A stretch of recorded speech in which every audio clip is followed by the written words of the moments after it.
Hello there, amazing viewers and subscribers, and welcome to a brand new Doctor Who epic review for today. So for this Doctor review, I'm reviewing Doctor Who Season 18 to try and get a bit of Season 18 vibes. You've got the Decaying Master, we've got Tom Baker, we've got K9, we have Romana, aka Leon Ward, and of course the eager moss figure of Anthony Ainley, joined by the TARDIS and Doctor Who The Collection of Season 18.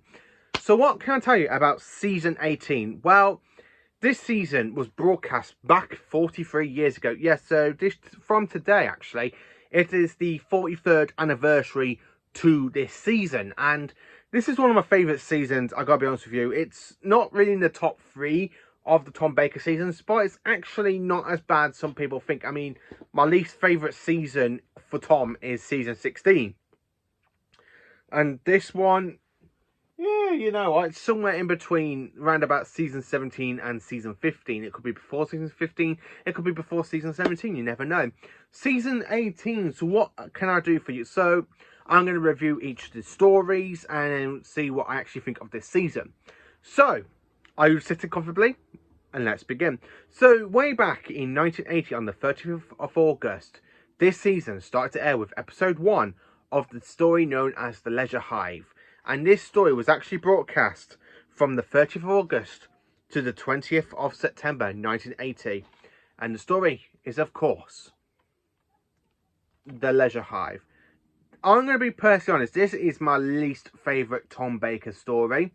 It's still got some good elements in there, which is why I do go back and rewatch it. I mean, there's certain Doctor Who episodes, I really don't go back and rewatch, and that's basically the end of time. I really do not enjoy the end of time because it ruins the character arc of the timeless child. But the timeless Victorious. But never mind about that. The Leisure Hive. What can I tell you about it? Well, we are introduced to the Mazarzi. I really do enjoy the planet. I love the fact we are on Brighton Beach. The Doctor has basically trying to cheat so the Black Guardian couldn't locate them, which is another great callback to Season 16 with the Black Guardian basically trying to capture the Doctor and to kill him for basically stopping him from getting his hands onto, as we all know, the key to time. So I really do enjoy the story. So they go to this pleasure planet, Maglus. I'm sorry, I can't say the name, so let me learn difficulties. It's actually quite a good story, 4 parts. Again, you can tell certain actors did get a bit fed up, like Tom Baker. So I really think John Nathan Turner decided to make Tom Baker go old just to really pee Tom Baker off. But it's not really one I do think it's a great story. I really think this is the least my favourite Tom Baker story. But it is still worth watching, and it's so much better than The End of Time and, of course, The Twin Dilemma, which is something I really do not enjoy, those 2 stories. But The Twin Dilemma has actually grown on me quite a lot. So my opinion on that is kind of changing. So I'm waiting for the next time I give that story a rewatch. I'm actually hoping it will be Doctor Who The Collection Season 21 when I next give that one another rewatch. So yeah, The Leisure Hive is the first story of the season. It's not a great start to it, but to be honest with you, it does have some good elements in there and some very, very silly, campish moments. And Tom Baker old, you can tell Tom Baker was just not happy. So yeah, that's story number 1. As I say, this season does contain over 28 episodes. So all of these stories are generally a 4-part story. So that's the first one, The Leisure Hive. The second story was broadcast from, as we all know, the 27th of September to the 18th of October 1980. And it is one of my personal favourites from this season. Now, some people do not enjoy this story. I don't get why. I think it's an absolute brilliant story. I absolutely do love it. And the story is called Maglus. So what can I tell you about this? Well, we have Jacqueline Hill basically make her very, very last appearance in Doctor Who, apart from, because we all know Jacqueline Hill played Barbara in the first Doctor era. So it's good to see a former companion coming back to play something else. Now, some people get really put off by the shape-shifting alien cactus, but I don't mind it, to be honest with you. It's got some good moments in it. I mean, the way Maglus basically needs a human so it can shapeshift into the Doctor and basically traps the Doctor, Romana and K9 inside a time loop. and they do break it by wagging K9's tail. I actually do find that a bit funny. So when they do go to the planet that needed, and Maglus is already there, and he's stolen this kind of energy, and Jacqueline Hill's character blames the Fourth Doctor for it instead of realising that they were dealing with a doppelganger. Really great story. I love the way how this get be. I mean, Tom Baker absolutely does nail the role being like Maglus and the Fourth Doctor, especially when you got Maglus dressed as the Fourth Doctor, and Tom goes, "Oh, so that's how you want to play it, hey?" And he literally takes off his coat and scarf and he goes in to pretend. It's absolutely brilliant the way he literally does defeat Maglus as well. Again, you can tell the TARDIS is basically a bit slow, because when it does try to dematerialize on the planet that's literally about to explode, the TARDIS is feeling a little bit sluggish. And I love the way how Tom goes, "Come on, old girl, come on, old girl, you can do it." Again, I just absolutely enjoy Maglus. And of course, this story does lead into the next story and the trilogy, basically, because the Time Lords at the end of the story end up wanting Romana back. So they're on the way to Gallifrey in the next story. So the next story was actually broadcast from the 25th of October to the 15th of November 1980. And it is the start of the Espace trilogy. And the story in total is full circle. So what can I tell you about this story? Well, it starts off with the Doctor, Romana and K9 basically in the TARDIS console room, and Romana's there basically having a sulk saying, "The Time Lords want me back." "You only came to help to find the key to time, Romana." "You can't fight Time Lords, Romana." "You did once." And lost." I really do like the way how Romana's just there having this little paddy because the Time Lords want her back and she doesn't really want to go back to Time Lord Society. And that's when they get pulled into an alternate space, negative coordinates, aka Espace. Now, we do go to this planet where basically we meet Adric, and you've got the Marshmen, basically these like swamp type creatures. Adric is played by Matthew Waterhouse. He's not really a fan favourite. Some people really don't like Adric, but I'm going to be honest with you, I actually prefer Adric with the Fourth Doctor, but I think he's still got some good moments with the Fifth Doctor, especially in Earthshock, where he's there having that paddy about wanting to go back to Espace.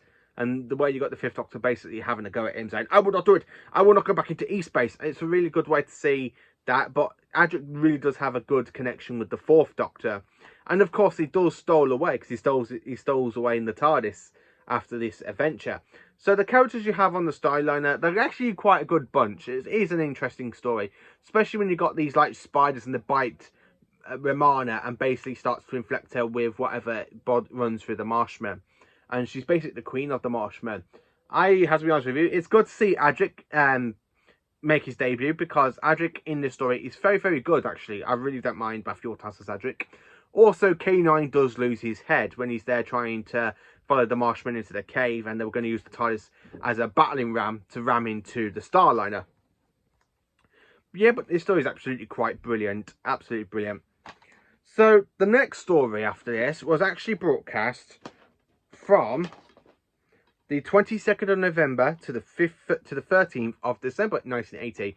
Now, this one, it is very much a vampire type story, and it is State of Decay. Now, this is one of my favourites from this season. I'm going to be honest, it's my second favourite of the season, because there's only another story I really do enjoy above this one. Now, this is the Fourth Doctor Romana come across the ancient vampires that basically fled away from the Time Lords and wrestle them by using bow ships to basically try and pierce the vampires' hearts. I really do enjoy this story, especially when the vampires find that they are Time Lords again and the mortal enemies. I don't really care for the whole effect of the Great Vampire when it's smashing through the wall, when you got the rocket shooting up and going straight down to his heart. It really does not capture really well. But the rest of it, my God, is absolutely brilliant. I love the fact it's very medieval. You can tell. I mean, even though the story is from 1980, it really does feel like a medieval. The vampires are done so well, I have to be honest with you. And plus, when they kind of want to drain Adric and Romana's blood, I really do find that a bit more fantastic. Yeah, I actually quite enjoy this. And believe it or not, this is actually written by Terrence Dicks, and I really just enjoy it. State of Decay, an amazing vampire story. If you haven't seen it, go and see it. You can actually buy it in Doctor Who, the Espace trilogy on the DVD box set, or it's as part as Doctor Who The Collection Season 18. You can actually get this and the limited edition set still, or you can actually get it on the standard edition. Now, the standard edition, it's far more cheaper than going to try and track down the limited edition set. So, the third story of the Espace trilogy. Now, this one is a kind of a good one. So, we kind of have a bit of a break over the Christmas period in 1980. And then, of course, the next story was actually broadcast from the 3rd of January to the 24th of January, 1981. And it is also the story that ends the entire the Espace arc. And I'm talking about Warrior's Gate. So, the Doctor and Romana are so close to the Warrior's Gate, with Adric basically storing away in the ties in full circle, and you got K9. K9 gets damaged by the time windows done by this kind of hairy lion-type alien creature. But the TARDIS, I do like the fact that the TARDIS is still spinning. I love the white background, where basically you can see them all walking. You got this kind of like funny little church thing. The captain of the human ship looks very much like a massive tool.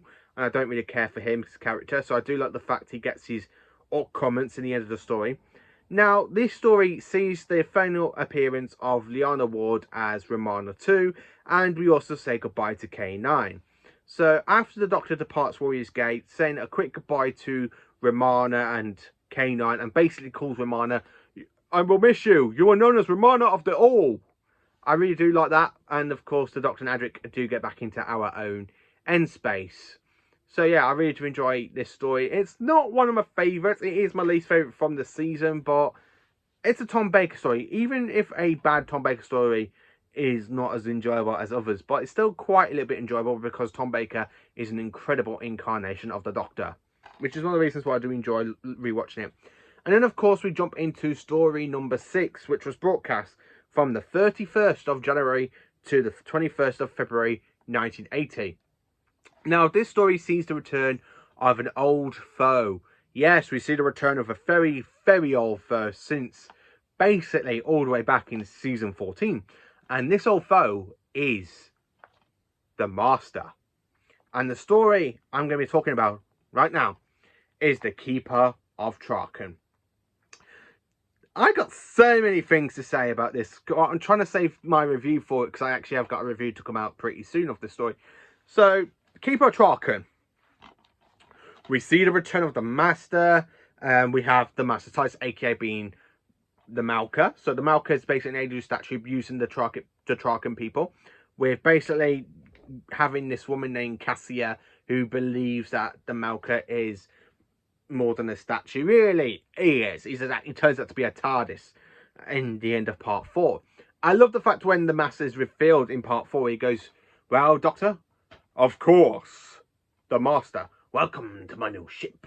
And when he's there trying to use the power of the Source, because the Master is basically on his last life, his body has really, really decayed. So he's planning to jump into the Doctor's body to steal the Doctor's regenerations and, of course, the Doctor's mind, because the Doctor has the most powerful mind in Time Lord history.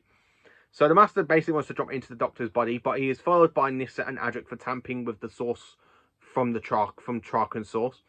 But there again, though, the Doctor does escape. The Master does end up escaping into a new body because he ends up jumping into Nyssa's father, Tremus's body, because he's there saying goodbye, like telling Nyssa, "Oh, go, I need to tidy up my quarters."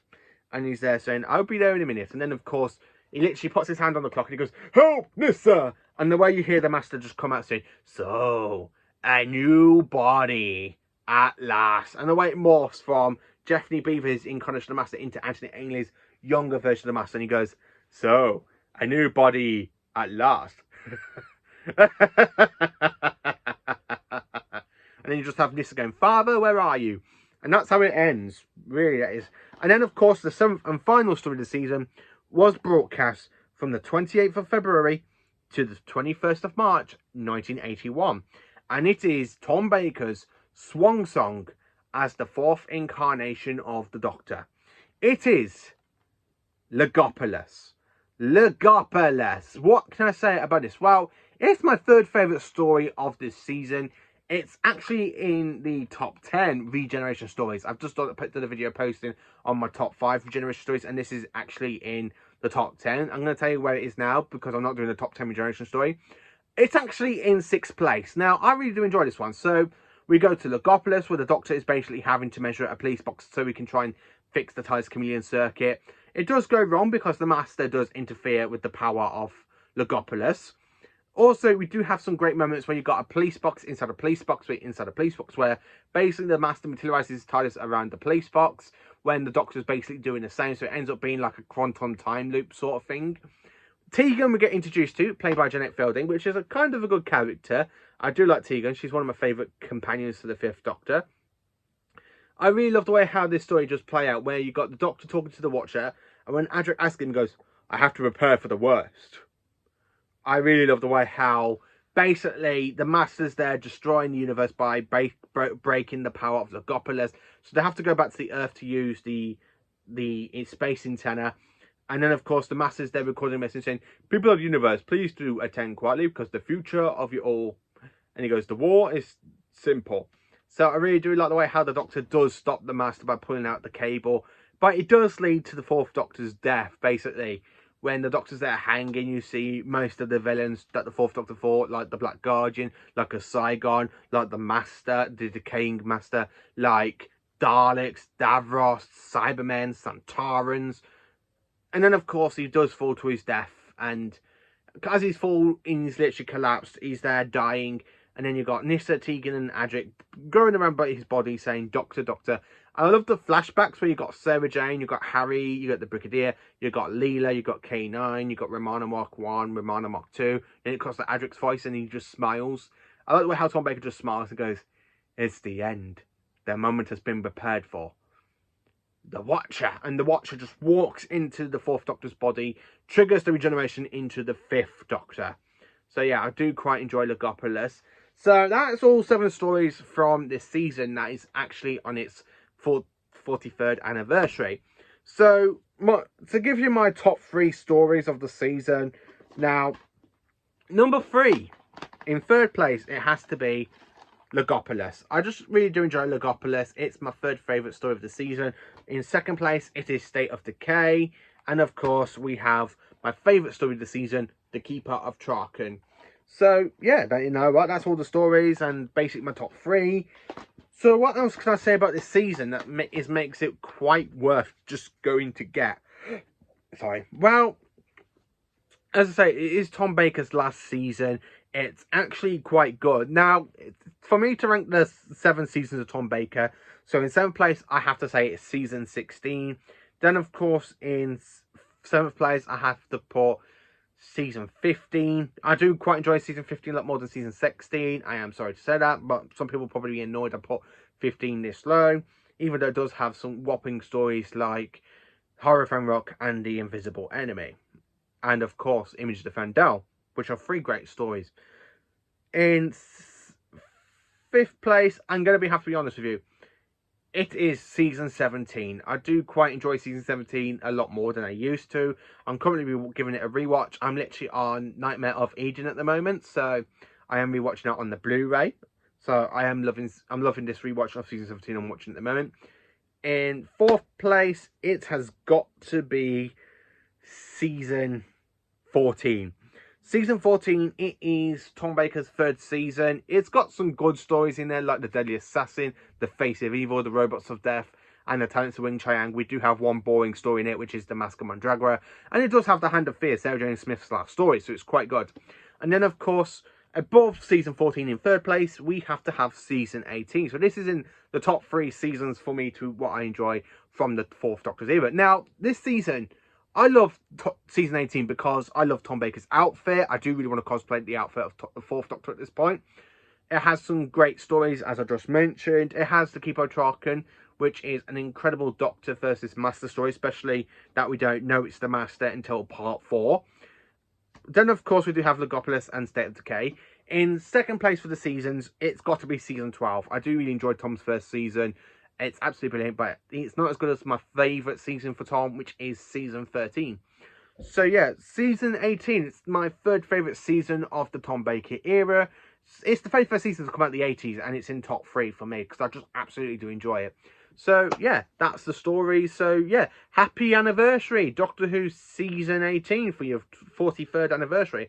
Let me know in the comments, what do you think of this season? Is it one that you enjoy? Is it one you don't enjoy? And thank you for watching. Please do like, subscribe, and share, and enjoy for more awesome Doctor Who content.